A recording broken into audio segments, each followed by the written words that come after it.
In week 7 here, we're looking at two quite closely related chapters. That would be chapter 11, which deals with education, and chapter 12, which deals with social insurance. Um, in both of these cases, for both of these types of goods, the government spends a lot of money on them. And especially when we get to chapter 12, as we kind of think back to chapter 1 and we talked about how expenditures are changing, what we can see is that taking on social insurance is a rather new responsibility that the US government has taken on. Really, it wasn't until the 1960s, 1970s when that occurred. So, first in chapter 11, we just look at why is it that the government is involved in education in general, and then how do we see it happening, right? Education generates positive externalities, and that's the general economic reason of why we say that that exists. But we also have other things where there's market failures for the financing of education, and we also have to deal with the issue that there can be crowding out as well for a very good school, or you could have inefficiencies when you have bad schools and no one's attending them.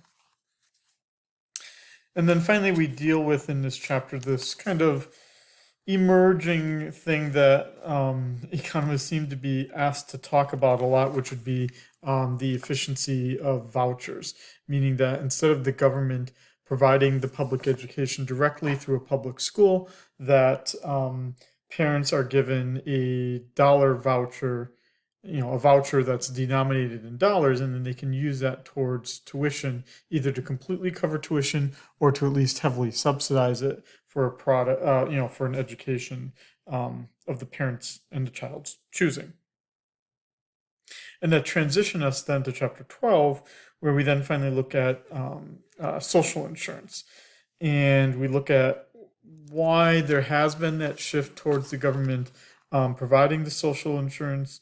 What is that? That there is social insurance, meaning that there's insurance for things like old age. How does that then affect each of us who individually also save for things like old age through saving for retirement and whatnot? So that means that there's going to be something about risk, right? And that in general people are risk averse. Then it comes down to really how do you price that kind of thing, right? If the public is then going to take on the risk of old age for individuals, and we have to pay for it obviously with taxes, how do we determine the right value for things? And then we just have the normal everyday problems with insurance in general, which would be the issues of moral hazard, the issues of asymmetric information.